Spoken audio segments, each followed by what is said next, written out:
Hey guys, Check Lifestyle here, back with another video. I hope you all are doing well.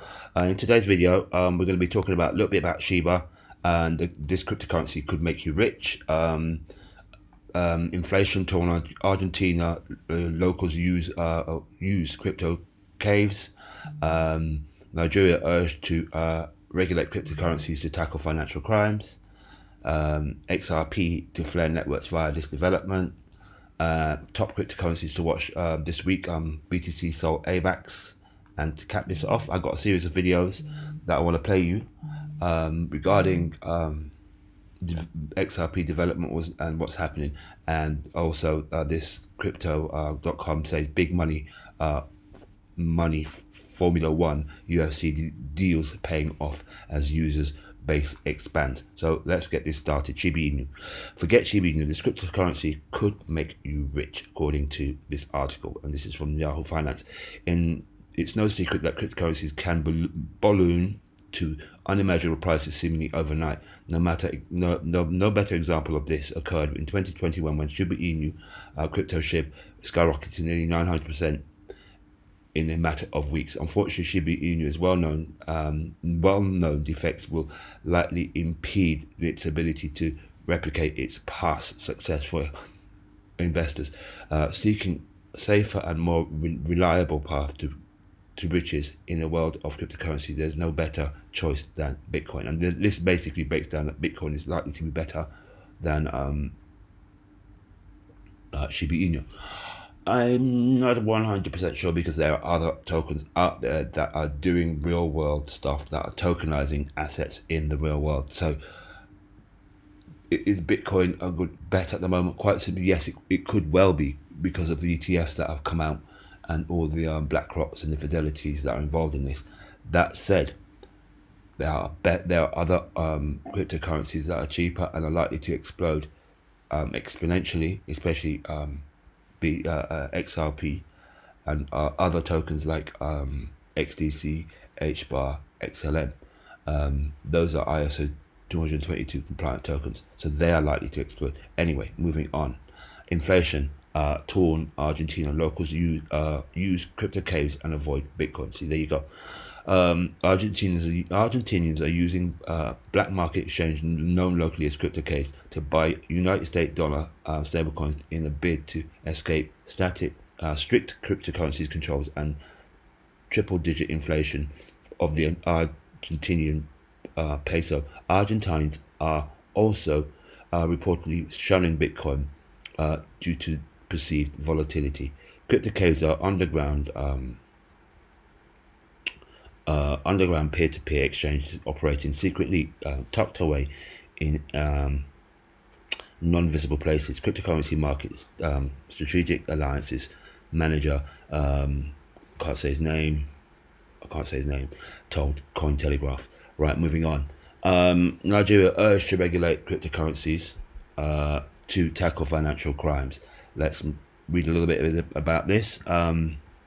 The Nigerian government needs to regulate cryptocurrencies activities to curb financial crimes, especially money laundering, according to DJ Owambi. I think that's how you say it.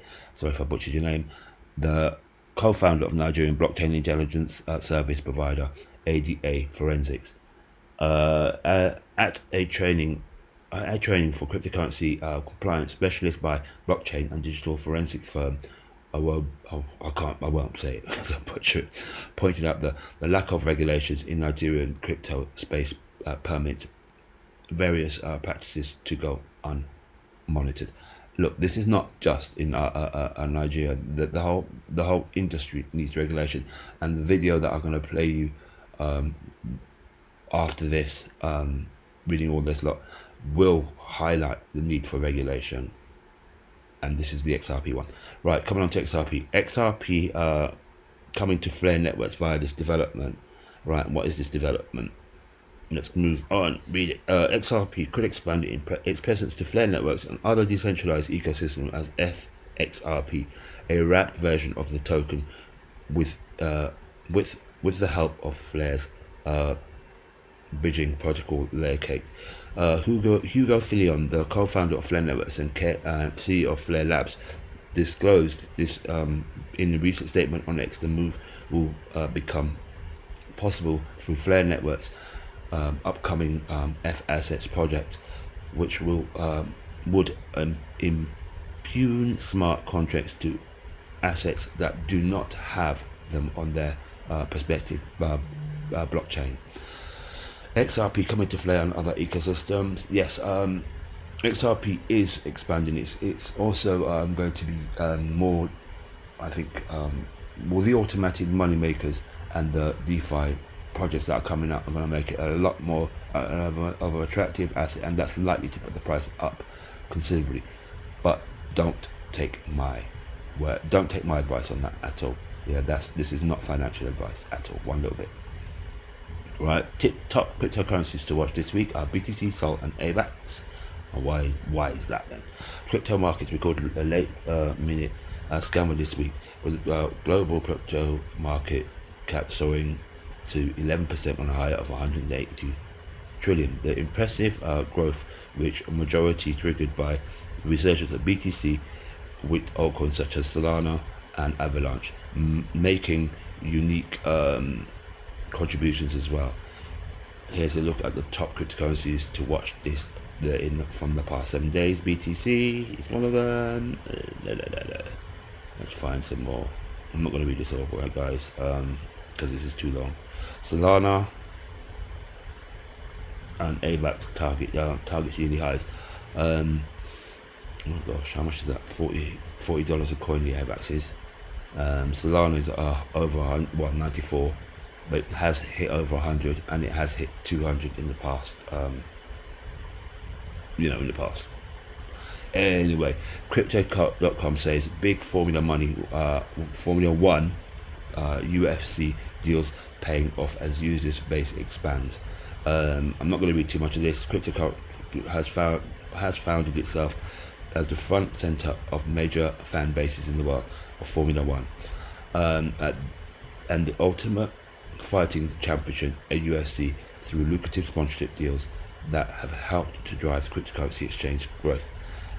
If you like this kind of content, guys, please do like and subscribe. I'm going to move on to the video clip now, and then I'm going to end this video. But please do pay attention to the video clips, because they are very informative, and it's telling you the path forward for the digital asset space. So pay attention. Please watch to the end, and take care of yourself, guys. Have a great day.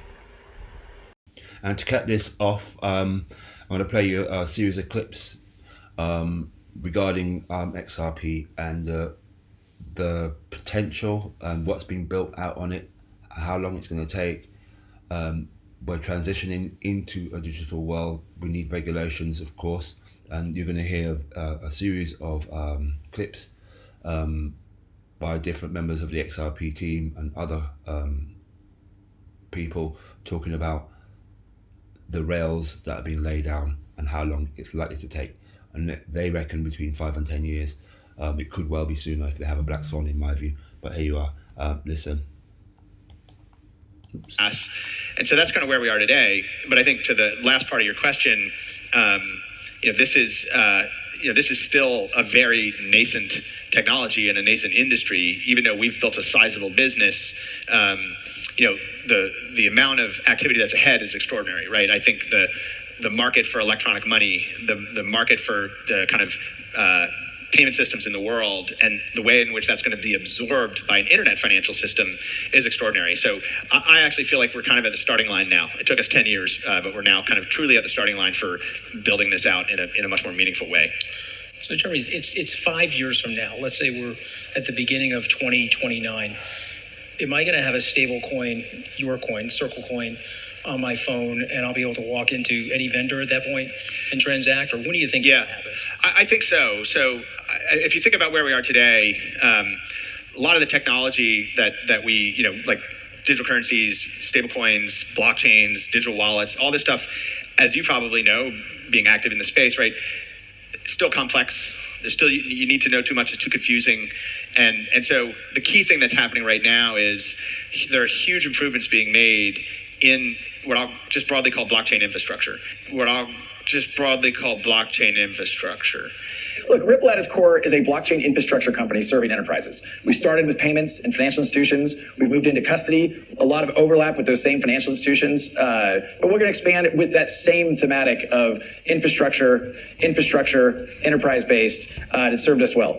And I think this is what, linking to what has been overall said in the panel, what's happening at the moment. It's very much this infrastructure that is being built for tokenization across different parts of the value chain that really needs to happen. And sometimes that might look slow. Hopefully in retrospective, if we look back in 5 years, in 10 years, we say this is exactly what needed to happen for us to be able to adopt. And the institutional guys, the smaller scale ones, from a trading point of view, it's taken some time to build it up. And I think a lot of the focus now has been on taking a step back and saying, okay, how do we become adults in the space? And this is actually what crypto needs, right? If you talk about institutions, you have your crypto native institutions, but you also have a lot of guys on the sideline who we have conversations with regulators and financial institutions on the street, and they're all still looking at the space, but they're looking at it as a fishbowl methodology. And the reason why is, well, yes, volumes are lower, but it also gives you time now to put in the right infrastructure. Just broadly called blockchain infrastructure. It's sort of like when we went from dial-up internet, which was a pain in the butt and was complex and it was slow, to broadband internet with like mobile devices, right? Then all of a sudden, like gazillions of apps grew, the user experience got really good, and the complexity of the internet went into the background. So over the next 1 to 2 years, the complexity of blockchain and crypto wallets and all this, it's going to go into the background. I think it's important to look at the big picture for blockchain, and the genie is out of the bottle. Blockchain's in the market and is being applied to today's world. That's having a fairly big impact. And my view is there will be a moderate to large impact applying blockchain technology that's out and available off shelf to improve some of the processing that financial companies have today. But the big value is looking ahead to the point in time where the technology becomes mature enough to rethink and redefine how money is owned, moved, and utilized. And that will be seismic. So when I look at what's happening with blockchain tech, I look at it very similar, which is basically we've gone through this cycle of like raw early technology to an overhyped cycle to now it's like I would say we're in like the 2002 of the internet, where all of a sudden the broadband pipes are getting laid down. And I would say, like, hey, TradFi's recognized this, it's reached critical mass. It's not going to go away. Crypto is not a fad. And now they're starting to build or co-build the pipes and the plumbing. It's reached critical mass. It's not going to go away. Crypto is not a fad. And now they're starting to build or co-build the pipes and the plumbing. All of a sudden the broadband pipes are getting laid down. We're very constructive on how we see it moving forward, because if we put the right pipes in, rebuilding it from the ground up sort of pushes it in the right direction for us.